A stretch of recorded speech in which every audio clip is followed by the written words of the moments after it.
সবাই মিলে বলো লা ইলাহা ইল্লাল্লাহ ইলাহা ইল্লাল্লাহ লা ইলাহা ইল্লাল্লাহু মুহাম্মাদুর রাসূলুল্লাহ সাল্লাল্লাহু আলাইহি ওয়াসাল্লাম। নবী গেলেন তয়েফে, নবী গেলেন তয়েফে, পাথর মারে কাফেরে, এই রক্তের ধারায় পাদুখানি রাঙা হয়ে যায়।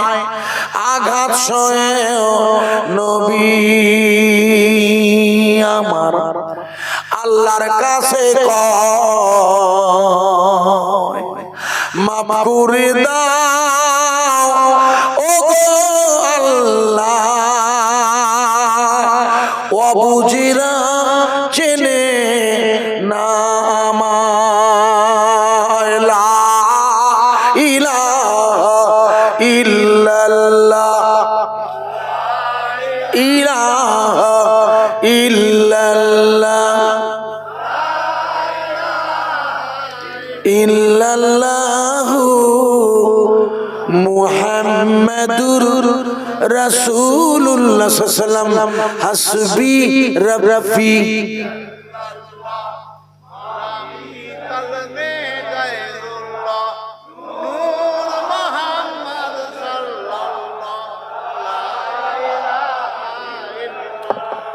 লা ইলাহা লা ইলাহা ইল্লাল্লাহু। থামুন, আমি কি আপনাদের পুরোটা পড়তে বলেছি? আমি তো হাসবি রাব্বি বলে ছেড়ে দিয়েছি। আপনার পুরোটা পড়ে নিয়েছেন, তার মানে এটা আপনাদের মুখস্থ। আমার কথা বোঝা যাচ্ছে? হ্যাঁ না বলুন।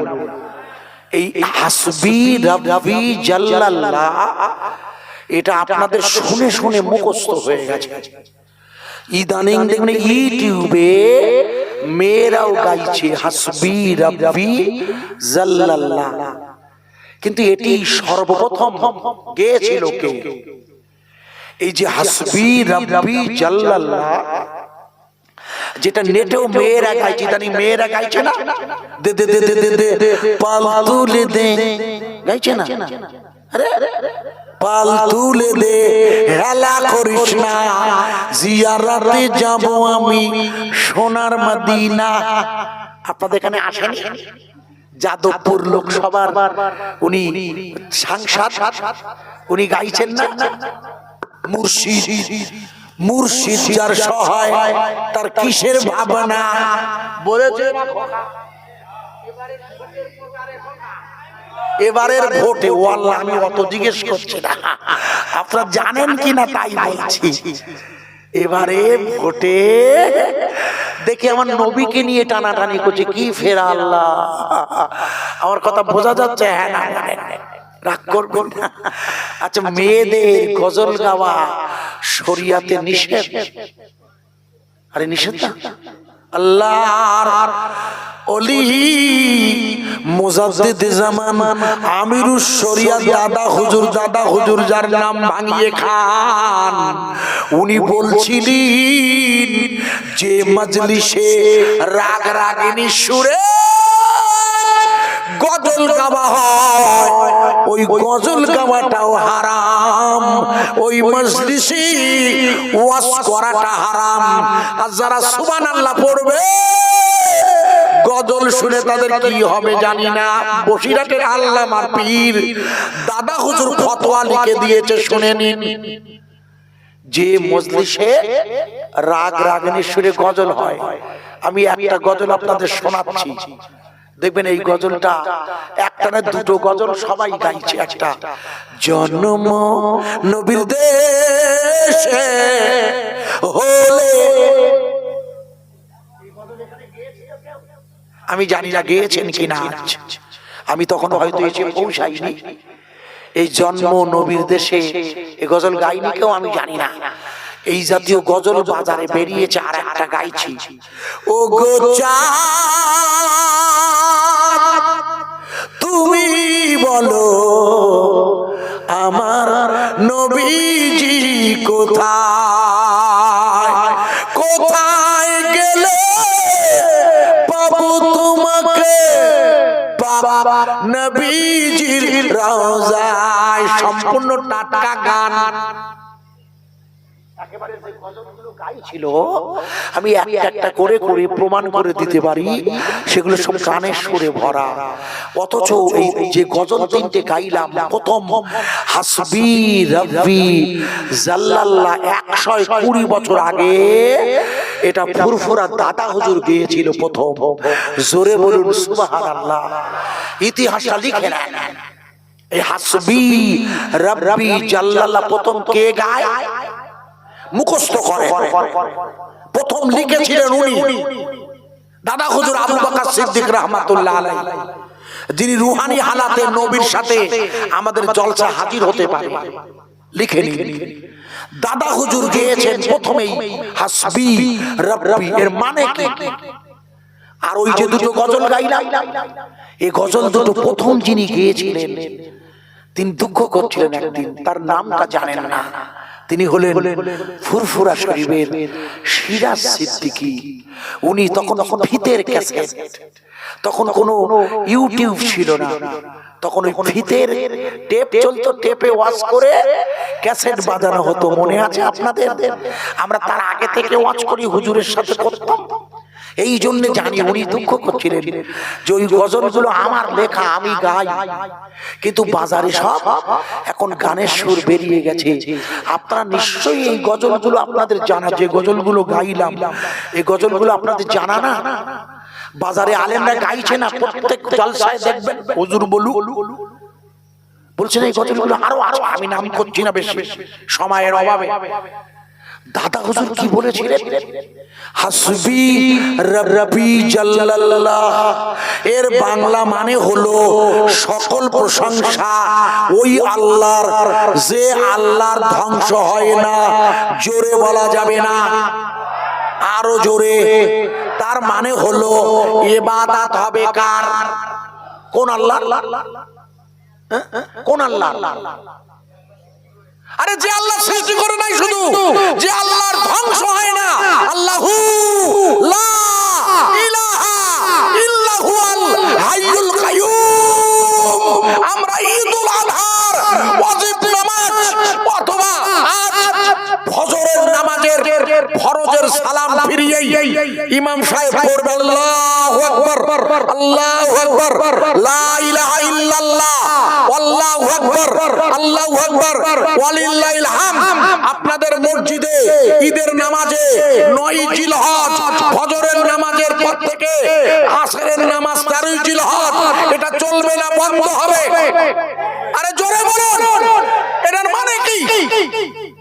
এর মানে হলো লাব্বাইক আল্লাহুম্মা লাব্বাইকা, লাব্বাইকা লা শারীকা লাক। কারা বলছে? হাজিরা। তারা কোথায়? তারা মিনার ময়দানে। আমরা কোথায়? আমরা হলাম সেলনায়, ঈদগার ময়দানে। আমাদের টাকা নেই 7 লাখ, তাই আমরা হজে যেতে পারিনি। ওরা হজের ময়দানে দাঁড়িয়ে আরাফাতে বলছে লাব্বাইক আল্লাহুম্মা লাব্বাইকা লা শারীকা লাক লাব্বাইক ইন্নাল হামদা ওয়ান নিয়ামাতা লাকা ওয়াল মুলক লা শারীকা লাক। আর আমরা আমাদের সালনা আমতা, এটি হলো বিধানসভা, এই বিধানসভার জয়পুর থানার মুসলিম ভাইরা আমরা আল্লাহর কাছে বলছি আল্লাহু আকবার, আল্লাহু আকবার। আপনি হলেন মহান, আপনি বড়। জোরে বলা যাবে না, আরো জোরে নারে তাকবীর।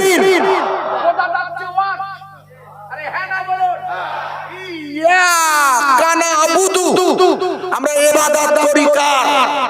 চিল্লে বলুন কোন আল্লাহর? যে আল্লাহর মরণ হয় না।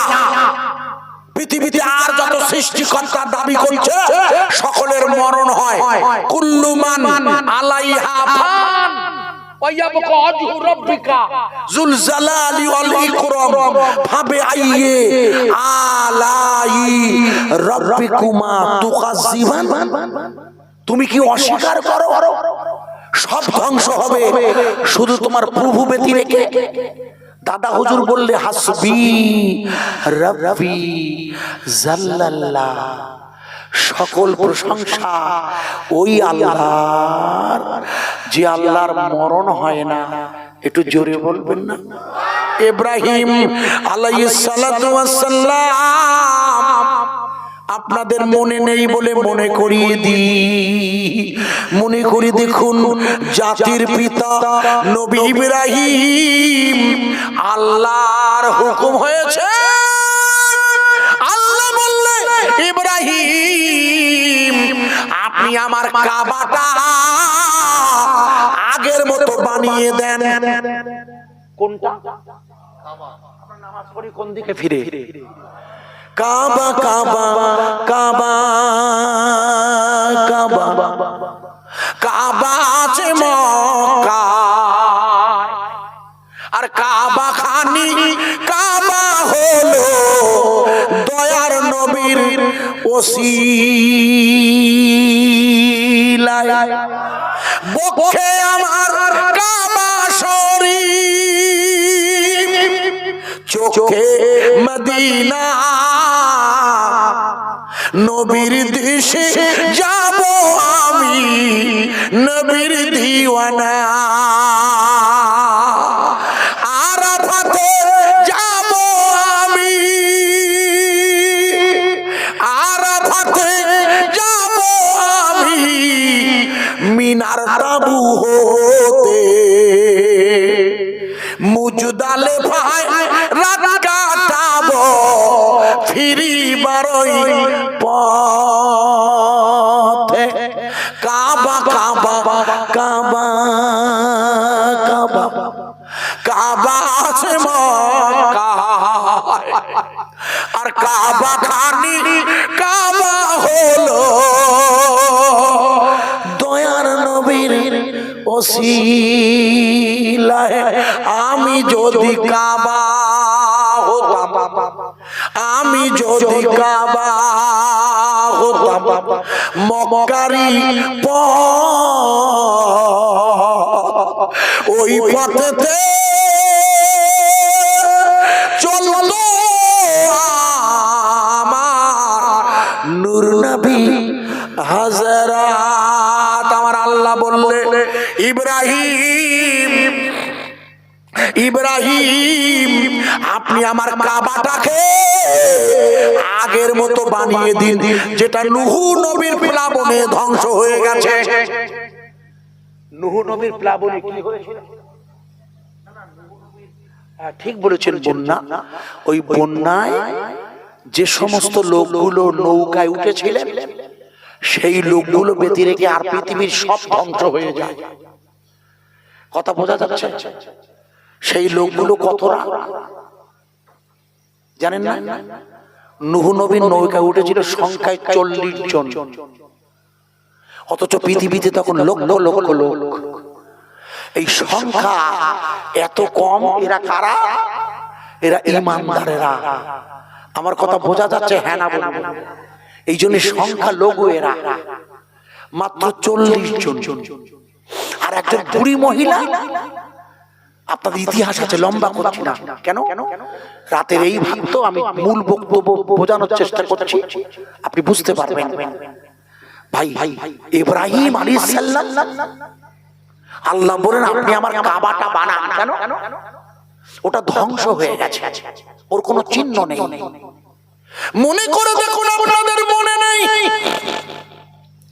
নূহ নবীর জামানায় যে কাবা বানিয়েছিল আল্লাহ আদম নবীর দ্বারা, সেই কাবাটা নতুন করে বানানোর জন্য ইব্রাহিম নবী একটা পাথরের উপরে বসেছিল। মনে করে দেখুন, ওই পাথরটাকে যখন উপরে যেতে বলতো, পাথরটা কাবা বানাতে আপনি উপরে উঠে উঠো, ঠিক না বেঠিক? কোরআন শরীফে আছে ফাসাল্লাহ মাকামে ইব্রাহিম। আপনারা ওখানে 2 রাকাত নামাজ পড়ুন। আল্লাহ বলছে আমি না। ইব্রাহিম আলাইহিস সালাম একটা পাথরে উঠতেন, পাথরটা ওনাকে নিয়ে উঁচু হয়ে উঠতেন। জোরে বলবেন না? এটা কার হুকুমে? চিল্লে বলুন। মনে করে দেখুন, প্রত্যেক বছর আমাদের প্রধানমন্ত্রী, উনি 12 বছর ক্ষমতায় আছেন সম্ভবত, প্রত্যেক বছর একটা করে চাদর খাজা বাবার রওজায় প্রায় 4 লাখ টাকা ব্যয় করে পাঠান। মনে করে দেখুন, খাজা বাবার রওজায় উনি চাদর পাঠান প্রধানমন্ত্রী। এই খাজা বাবা মঈনুদ্দিন চিচি আজমিরি 55 বছর বয়সে ভারত এসেছিলেন। উনি যখন ভারত এসে, মনে করে দেখুন, আপনাদের মনে নেই, মনে করে দেখুন, আজমেরে তারাগড় পাহাড়ের নিচে বসে আল্লাহর মোরাকাবার ধ্যানে লিপ্ত ছিলেন। আল্লাহর মোরাকাবার ধ্যান। উনি কি করতেন? মাফি কলবি গায়রুল্লাহ। দাদা হুজুর লিখেছেন, মা মানে সাথে, ফি মানে মধ্যে, কলবি মানে হলো তোমার কলব। বাম স্তনের দুধের নিচে ছোট একটা গোশের টুকরা আছে, ইন্না ফিল জাসাদা মুদগা। নিশ্চয়ই তোমাদের শরীরে, নারী আর পুরুষ, হিন্দু মুসলিম সকলের শরীরের বাম স্তনের দুধের নিচে ছোট্ট একটা গোশের টুকরা আছে। ইজা সালুহাত সালুহাত জাসাদা কুল্লুহু। ওটা যদি পাক হয় তাহলে তুমি পাক, ওটা যদি নাপাক হয় তাহলে তুমি নাপাক। আলা ওয়াহিয়াল কলব, ওটাই হচ্ছে তোমার কলব, যেখানে ঈমান রাখতে হয়। এটা কি জানা আছে আগে? হ্যাঁ বলুন। কেউ জানেন না? কি আশ্চর্য! বাম স্তনের দুধের নিচে এই আমার জায়গা, আমি আপনার জায়গাটা দেখাতে পারি। ওই জায়গাটা ঈমান রাখতে হয়। ঈমান রাখার জায়গা তো এখানে, ঈমান তো এখানে না। আশ্চর্য! দাদা হুজুর কি বললেন? দাদা হুজুর আমাদের কি শিখিয়ে? দাদা হুজুর শেখাবে কেন? নবী শেখানো। হাসবি রাব্বি জাল্লাল্লাহ, সকল প্রশংসা ওই আল্লাহ। ওটা আল্লাহটা কোথায় থাকবে? মাফি কলবি গায়রুল্লাহ। তোমার কলবটা যেন সর্বক্ষণ আল্লাহ আল্লাহ আল্লাহ বলে, কলবে যেন গায়রুল্লাহ না থাকে। আমার ওয়াজ বোঝা যাচ্ছে আগে? হ্যাঁ না বলুন। এ জীবনে শোনা নেই। এটাই দায়িত্ব ছিল পীর সাহেবদের। পীর সাহেবদের কাজ হলো তার মুরিদের কলবে ঈমানের নূর ঢুকিয়ে দেওয়া। যে নূরের কথা আমার আগের পীরজাদা বলছিল, পীর সাহেবের কাজ হলো মুরিদের কলবে নূর ঢুকিয়ে দিয়ে ওই কলবের গোশতটা আল্লাহ আল্লাহ আল্লাহ বলবে। হাদিসের ভাষাটা শুনে নিন। লা ইলাহা ইল্লাল্লাহ ইকরার বিল লিসান, জবান দিয়ে বলবে। লা ইলাহা ইল্লাল্লাহ তাসদিক বিল কলব, কলব দিয়ে স্বীকার করবে। আছে না নেই? আপনি হ্যাঁ না বলুন। ইন্না লিখুন আপনি হাফেজ। আমি জানি না, উনি যদি হাফেজ সাহেব হন আপনাদের কপাল ভালো। ওনাকে জিজ্ঞেস করুন, আল্লাহ বলছেন ইন্নামাল মুমিনুনা আল্লাযিনা ইযা যুকিরাল্লাহ ওয়াজিলাত কুলুবুহুম। হুজুর সূরা আনফাল আপনি মসজিদেদের পড়িয়ে দেবেন, এরা জানেই না। আশ্চর্য! ওয়াইজা তুলিয়াল কুরআন, তারপরে আছে নিশ্চয়ই যারা মুমিন ওরা যখন আল্লাহর জিকির করে, অথবা ওদের সামনে যখন আল্লাহর জিকির হয়, তখন ওদের কলবটা আল্লাহ আল্লাহ আল্লাহ বলে। কেন? ওদের সামনে ইমাম সাহেব কোরআন তেলাওয়াত করছে। উনি যখন মসজিদে নামাজে কি তেলাওয়াত করে? আশ্চর্য! সূরা ফাতিহাটা কোরআন না? কি জায়গায় ওয়াজ করতেছে আল্লাহ? আশ্চর্য! আপনার মারা যাবার বয়স হয়ে গেছে, হুজুর বলে গেলেন আপনার বয়স কম, আর আপনি ইমানদারই নন এখনো। উনি যখন কোরআন তেলাওয়াত করবে আপনার কলবটা নড়বে, কোরআনের ভাষা তাই। আপনার মুসল্লি নড়ে, হাসবেন না, ভুল বুঝবেন না। কেউ আপনাদের বোঝায়নি এটা। দুর্ভাগ্য আমার, আমাকে বোঝাতে হচ্ছে। এই কলবের বস্তুটা নড়বে। ওয়াজিলাত মানে নড়াচড়া করা। ওই জায়গাটা বলবে আল্লাহ আল্লাহ লা ইলাহা ইল্লাল্লাহ। হুজুর পড়ছে আলহামদুলিল্লাহি রাব্বিল আলামিন, কলব পড়বে আলহামদুলিল্লাহি রাব্বিল আলামিন। এখানে না থাকলে এখানে আসে পাগল। এই আমি আপনাদের বলেছিলাম হাসবি রাব্বি পড়ুন, আপনারা পুরোটা পড়েছিলেন না? কোথায় ছিল তাই? এইখানে ছিল না? ওয়াজ বোঝা যাচ্ছে বারবার? এইখানে ছিল বলে এখানে এসেছে। তাই বাচ্চাগুলোকে যখন দেখবেন বলবেন, এই বলো ছোট খোকা, ওপরে ছোট খোকা শেখে নি সে কথা কওয়া। এখানে ওর মুখস্থ আছে, এখানটায় এখানে আছে বলে এখানে আসছে, তাহলে এখানে আনতে হবে আগে না? এই জায়গাটার নাম হচ্ছে কলব। দাদা হুজুর বলছে মাফি কলবি গায়রুল্লাহ, তোমার কলব বলবে আল্লাহ। এবার আপনারাই বলুন, যে মুমিনের কলব লা ইলাহা ইল্লাল্লাহ আল্লাহ আল্লাহ বলবে, পৃথিবীর কেউ ওই গোশের টুকরার আল্লাহ বলা বন্ধ করতে পারে?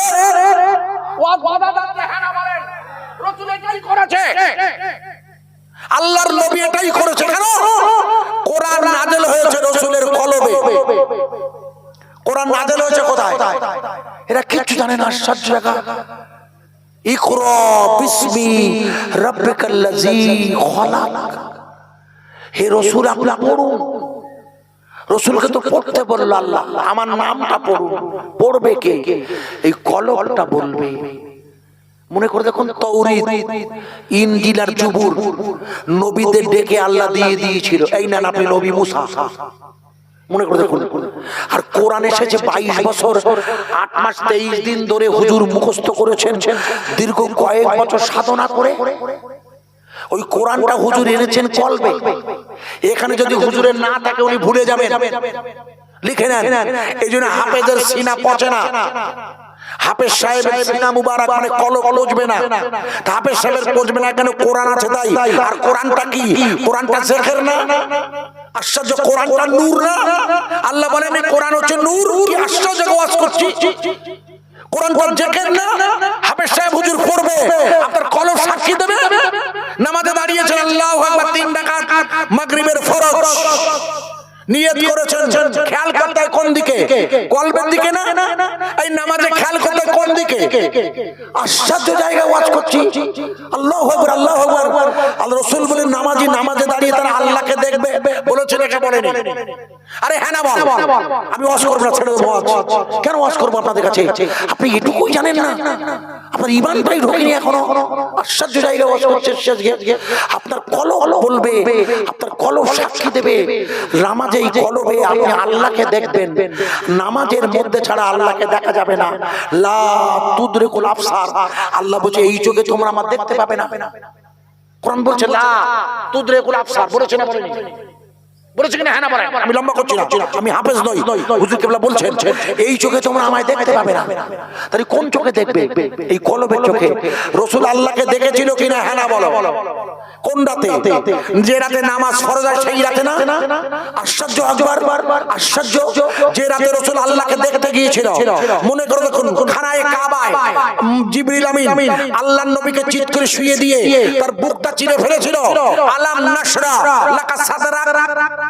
রাসূলের বুক চিরেছিল কিনা? হ্যাঁ না বলুন, জোরে বলুন। রাসূলের বুক চিরেছিল কবার? 4 বার। রাসূলের বুক চিরেছিল আল্লাহ 4 বার।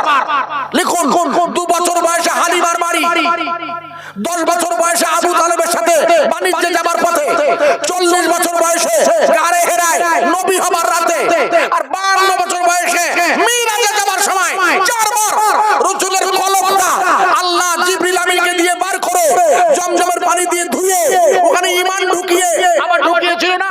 বুখারীর হাদিস। আশ্চর্য জায়গায় ওয়াজ করছি। আপনার ঈমানটাই জানেন না আপনি। আপনার বাম স্তনের দুধের নিচের ওই লতি ভাই কলব, ওই বলবে আল্লাহ আল্লাহ আল্লাহ। আপনি খালনা থেকে বাঁচে উঠবেন, বাগনান স্টেশন, পৃথিবীর কোন শক্তি এটাকে বন্ধ করতে পারে? হ্যাঁ না বলুন, চিল্লে বলুন। 1950 সালের আইন দিয়ে গরু জবাই, মোষ জবাই বন্ধ করা যায়। 1950 সালের আইন দিয়ে 55 ডেসিবেল মাইকের আওয়াজ এটা চালু করা যায়। কিন্তু মুমিনের কলবের আল্লাহর জিকির পৃথিবীর কেউ বন্ধ করতে পারে? আগে হ্যাঁ না বলো। আরে চিল্লে বলুন। এই জন্য মনে করে দেখুন, হযরত গরিবে নওয়াজ যখন বসে বসে আল্লাহ আল্লাহর জিকির করছেন, মুরাকাবা, চুপচাপ উপর থেকে পৃথ্বীরায় অর্থাৎ খাড়া রায়ের জাদুকরেরা পাথর ছুঁড়ে দিয়েছিল, মনে আছে? হ্যাঁ না বলুন।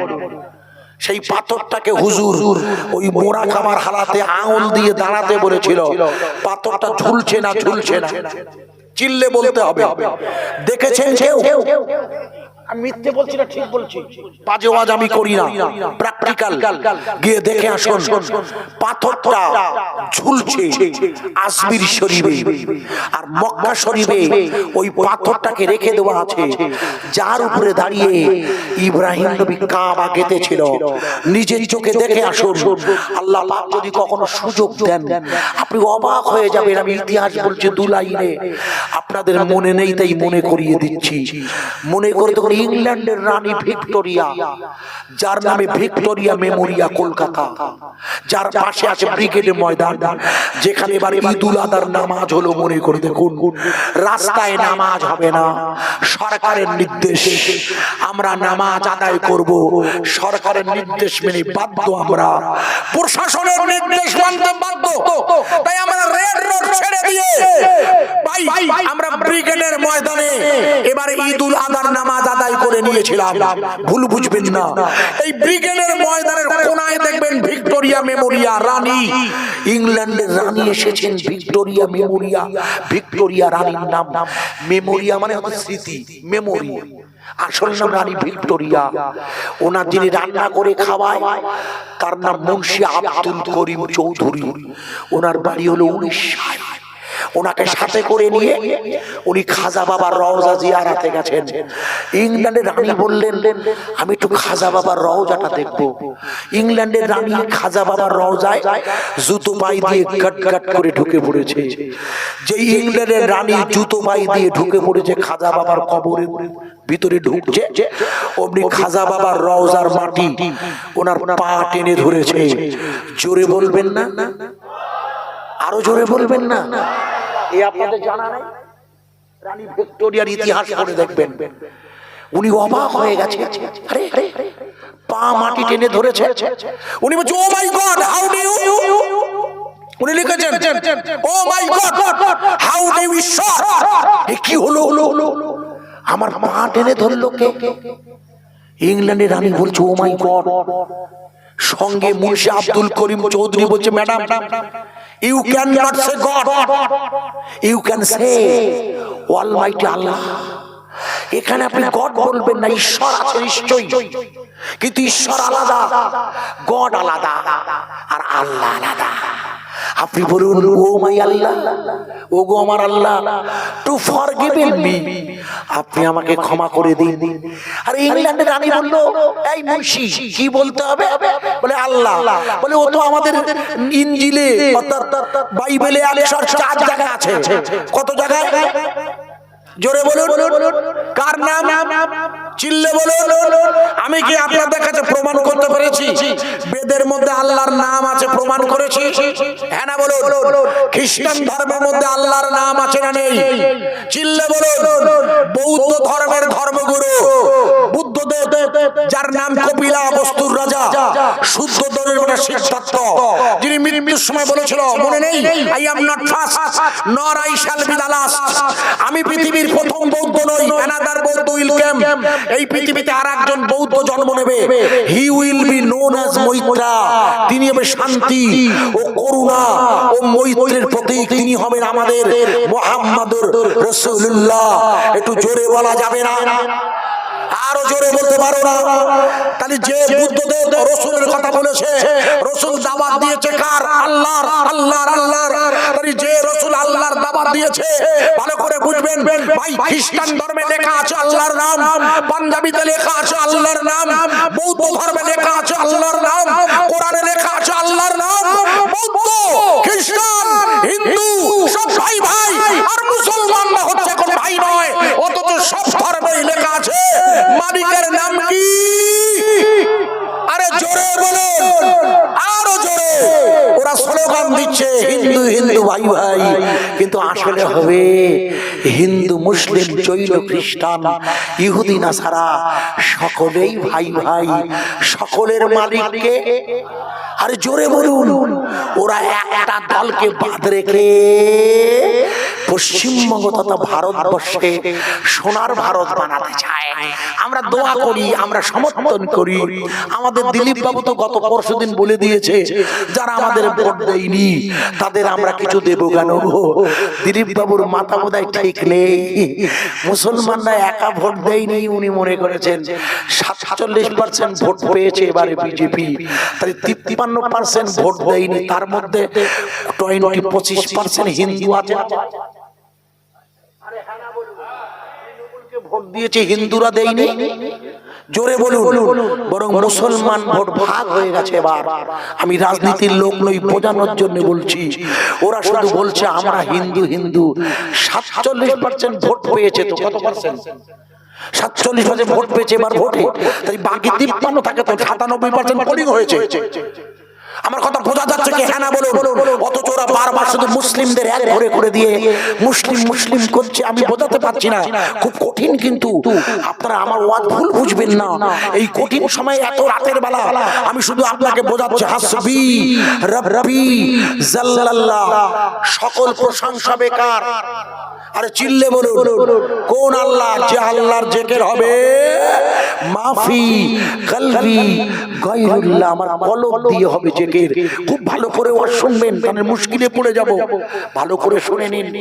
আল্লাহ বললেন ইব্রাহিম, আল্লাহ বললেন ইব্রাহিম আপনি আমার কাবাটা বানান।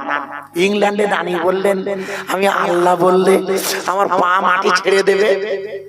বলে হ্যাঁ। আপনি একবার বলে দেখুন, ইতিহাস খুলে দেখবেন। ইংল্যান্ডের রানী আল্লাহর নাম নিয়ে ক্ষমা চেয়েছিলেন, আর অমনি মাটি ওনার পা ছেড়ে দিয়েছিল। জোরে বলবেন না? ইব্রাহিম নবী বলে আল্লাহ আপনি আমাকে নির্দেশ দিয়েছেন, খুব ইন্টারেস্ট এই জায়গাটা, আমি আপনার কাবা বানাবো।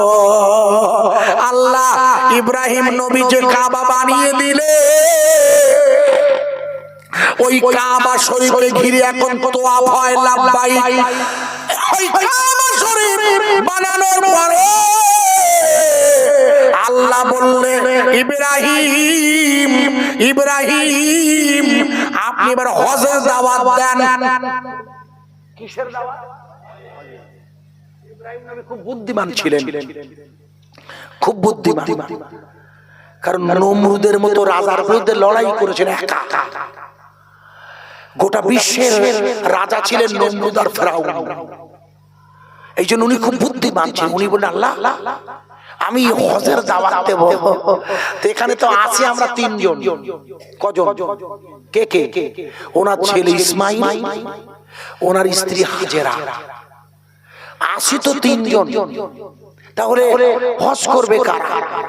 আল্লাহ বলে ইব্রাহিম নির্দেশ দিচ্ছে আমি আপনার, আপনি হজের দাওয়াত দেন। ভালো করে শুনুন। ইব্রাহিম নবী আল্লাহর নির্দেশ মেনে সেদিন হজের দাওয়াত দিয়েছিলেন। আপনারাই বলুন তো, মদিনার মসজিদের ঝাড়ুদার হবার জন্য হুজুর গজল গাইছিলেন সুন্দর করে। ওই মদিনায় যেতে গেলে হজে যাওয়া লাগে, মদিনায় জিয়ারতে যেতে গেলে। আপনারা আমাকে উত্তর দেবেন, পৃথিবীর জমিনে প্রথম হজ করেছেন যিনি, তিনি কে?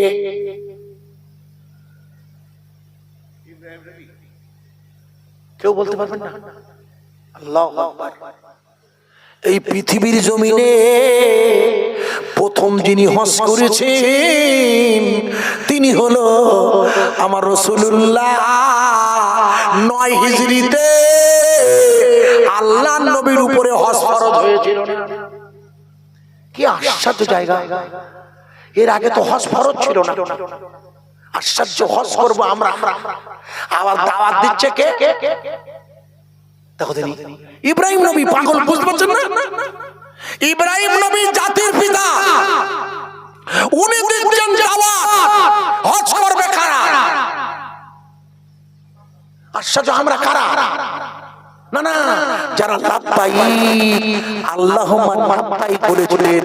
ইব্রাহিম নবী যখন বলে লাব্বাইক, আমি আজিজুর 4 বার বলেছিলাম। আমি গতবারও এর আগের বারও ফর্ম জমা দিয়ে আপনার বউ হঠাৎ করে করে অসুস্থ হয়ে পড়েছেন, হজের ফর্ম জমা দেওয়া হয়েছে। বিশ্বাস করুন, তো আমি অলরেডি 4 বার হজ করেছি, এই 4 বার আর ওমরা করেছি একবার, সব মিলিয়ে আমি যতবার গিয়েছি ততবার লাভবাহিক বলেছিলাম। আমি লাভবাহিক বলেছি, তখন আমি হইনি, তখন আমি হয়েছে কি আমি হজ করেছি তো 2000 সালে প্রথম। আর ইব্রাহিম নবী দাওয়াত দিয়েছে কবে? ভালো করে বুঝুন, ইব্রাহিম নবী হজের দাওয়াত দিয়েছে আর সেই দিন, আর হজ করবেন আপনি এই দিন। একটু জোরে বলবেন না সুবহানাল্লাহ, আরো জোরে বলবেন না। আল্লাহ বলে ইব্রাহিম ভালো করে শুনে নিন, আপনি তো আমার কাবা বানালেন, আমি হজের দাওয়াত দিলাম, এবার আপনার কাছে আমার একটা দাবি আছে।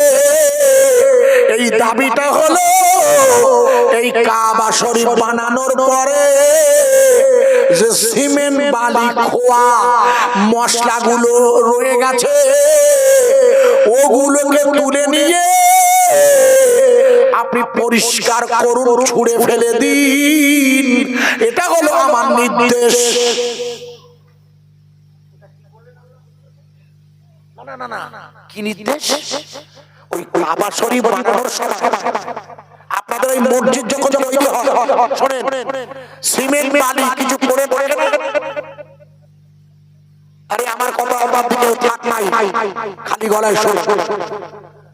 যখন আপনাদের মসজিদের বাঁধ তৈরি হয়েছে, যেভাবে তৈরি হয়েছে দেখলাম, উঁচু করতে গিয়ে এক একটা পাট এক এক সাথে হয়েছে। বলুন, এই পাট তৈরি করার সময় সিমেন্ট বালি খোয়া রড কিছু বেঁচে যায় না? একটু উত্তর দাও। কাবা শরীফ বানানোর সময় কিছু সিমেন্ট বালি রড, অর্থাৎ রড নয় বালি, সেই সময় বেঁচে গিয়েছিল। আল্লাহ বলেন ইব্রাহিম ওইগুলোকে আপনি এক জায়গায় করে, শোনা যাচ্ছে, ওইগুলোকে আপনি এক জায়গায় করে ছুঁড়ে ফেলে দিন।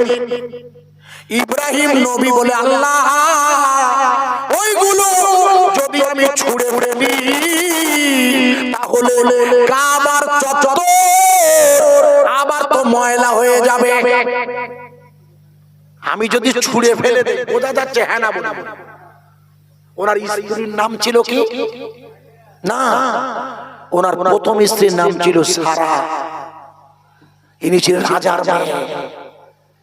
এনার গর্ভে কোনো বাচ্চা হয়নি এখনো, তাই উনি মা হাজেরার সাথে ইব্রাহিম নবীকে বিয়ে দিয়েছিলেন। ইব্রাহিম নবীর ঔরসে ৯৮ বছর বয়সে মা হাজেরার গর্ভে ইসমাইল নবী আসেন। মনে করে দেখুন, এই ইসমাইল আলাইহিস সালাম 2 বছর হলে, কেউ বলেছেন 1.5 বছর অথবা 1 বছর, আল্লাহর নির্দেশে ওনাদের ওই মক্কার কাবা, যে জায়গাটার চিহ্ন নেই এখন আর, সেই সময়ের কথা বলছি, সেইখানে পাঠিয়েছিলেন আল্লাহ। ভালো করে বুঝবেন। মা হাজেরা বলছেন স্বামীকে, বলে আপনি বড্ড আল্লাহর সাথে তর্ক করেন। বলে কেন হাজেরা, আমি কি তর্ক করি? বলে আল্লাহ আপনাকে বলছেন পাথরগুলো কুড়িয়ে ওইগুলো ঝুড়িতে করে ফেলে দিতে, আর আপনি তর্ক করছেন কেন ফেলবো? আপনি কি জানেন যেদিন আপনি আমাকে আর ইসমাইলকে রেখে চলে যাচ্ছিলেন, আমি আপনাকে জিজ্ঞেস করেছিলাম, মনে আছে স্বামী, এখানে আপনাকে কে রেখে গিয়েছে? আমার। আপনি বলেছিলেন আল্লাহর হুকুম হয়েছে, তাই আমি তোমায় এখানে রেখে গেলাম। আপনি যখন বলেছেন আল্লাহর নির্দেশে রেখে যাচ্ছি, তখন আমি বলেছি আপনি নিশ্চিন্তে আমার বুবু সারার কাছে যান, কারণ সারার বাচ্চা হবে। মনে করে যখন নবী ইসাক আসবে, নবী ইসাক না হলে ইসরাইল আসবে না, অর্থাৎ ইয়াকুব নবী হবে না, জানেন না? আরে নবী ইসা না এলে ইয়াকুব নবী হবে না, ইয়াকুব নবী না এলে ইউসুফ নবী হবে না, আশ্চর্য, মুসা নবী আসবে না। আপনাকে বাড়ি যেতে হবে। সেটা কোথায়? সেটা ফিলিস্তিনে। সেখানে কে আছে? রাজকুমারী সারা আছে, ওখানে চলে যাবে। তবে আমি আপনাকে যাবার সময় বলেছিলাম স্বামী, আপনি নিশ্চিন্তে থাকুন, আল্লাহ যখন আমার দায়িত্ব নিয়েছে আল্লাহ, তাহলে আমার পূর্ণ দায়িত্বের হেফাজতের মালিক হবে আল্লাহ। একটু জোরে বলা যাবে না? আরো জোরে বলতে পারেন না? এবার আপনারা আওয়াজ দিয়ে বলুন, যখন ওই মরুভূমির তপ্ত বালু ৪৭ ডিগ্রি তাপ, হাজিরা হজ করতে পারছে না, এবার দেখেছেন ছাতায় কি কষ্ট হচ্ছে। ওই তপ্ত মরুভূমিতে মা হাজেরার দুধ যখন শুকিয়ে গেছে, উনি সাফা আর মারওয়া পাহাড় যখন একটার পরে একটা তোয়াফ নয় সাই করছে, দৌড়াচ্ছে, সেই সময় উনি সাফা পাহাড়ে উঠে দেখলেন, সেই সময় উনি সাফা পাহাড়ে উঠে দেখলেন মা হাজেরা আব্দুল জোহরা দেখছে আমার বাচ্চাকে বাঘ এসেছে ধরতে। মনে করে যখন ইসমাইল নবীকে যখন বাঘ ধরছে, লালা মারছে, মা হাজেরা চিৎকার করেছে, আল্লাহ তোমার কাছে রেখে দিয়েছি, পানি খুঁজছি আমি।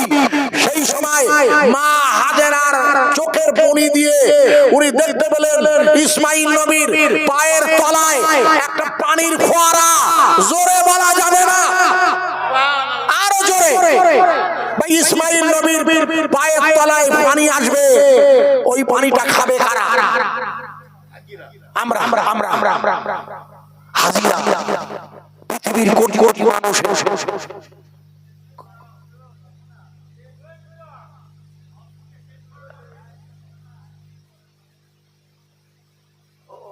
উড়ে গেছে ভাই, ওই গোড়া 40 হয়ে গেছে। কেমন করে দিই ভাই, শেষটা করে দিচ্ছি। না না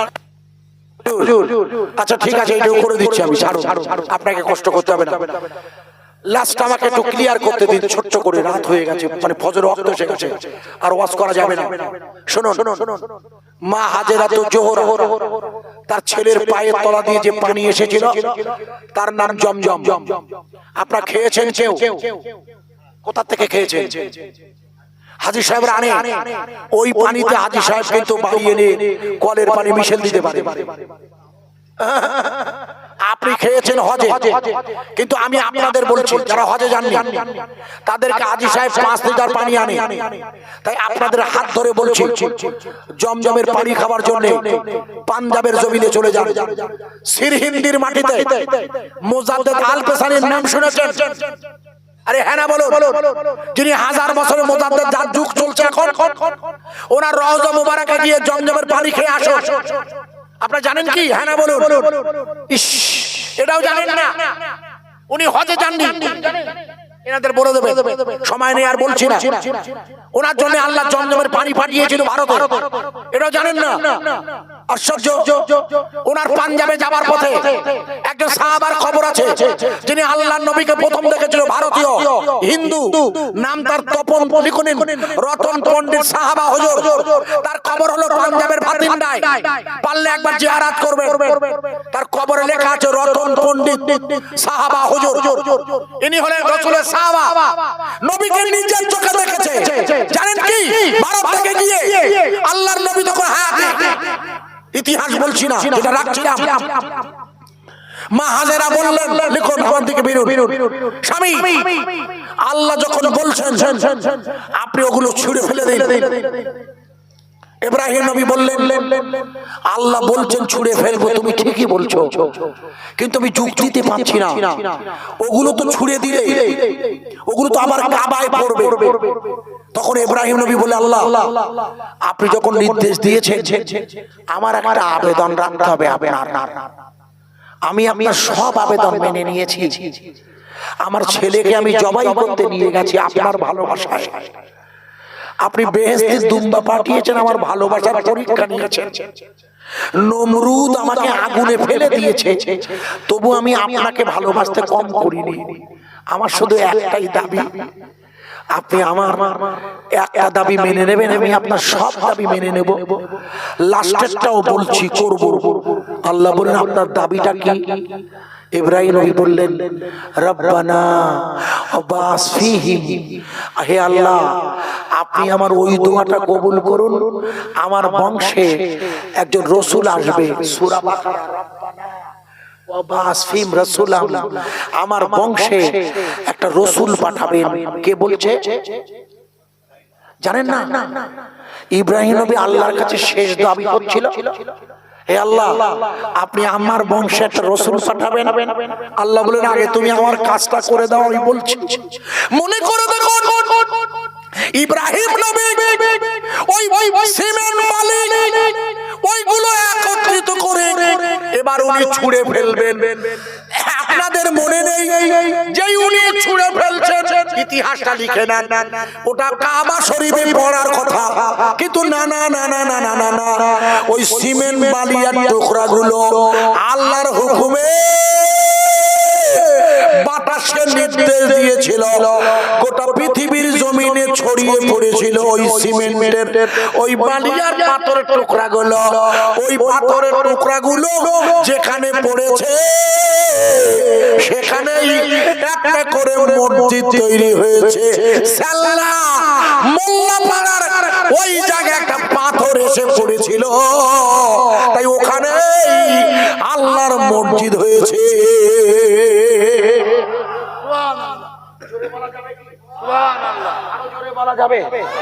তাহলে মসজিদ কোথায় হবে?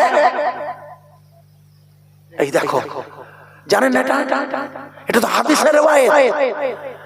যে জায়গায় পাথরগুলো পড়েছে সেইখানে একটা করে মসজিদ হবে। আমার কথা বোঝা যাচ্ছে? তাই মুসলমানরা মসজিদ করবে ওই জায়গায়, আল্লাহর কাবার সাথে সম্পর্ক যে জায়গার, ও পাথরটা কোথাকার?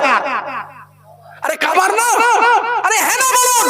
তাই কাবার সাথে সম্পর্ক যে মসজিদের, সেখানেই মসজিদ হবে।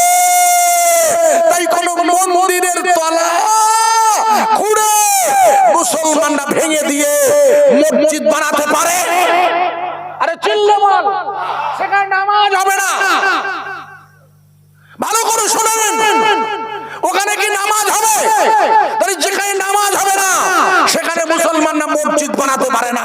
তাই ভগবান রামচন্দ্রের মন্দির ভেঙে অযোধ্যায় বাবরি মসজিদ যদি করে থাকে, বাবর সেটা মসজিদ হতে পারে না।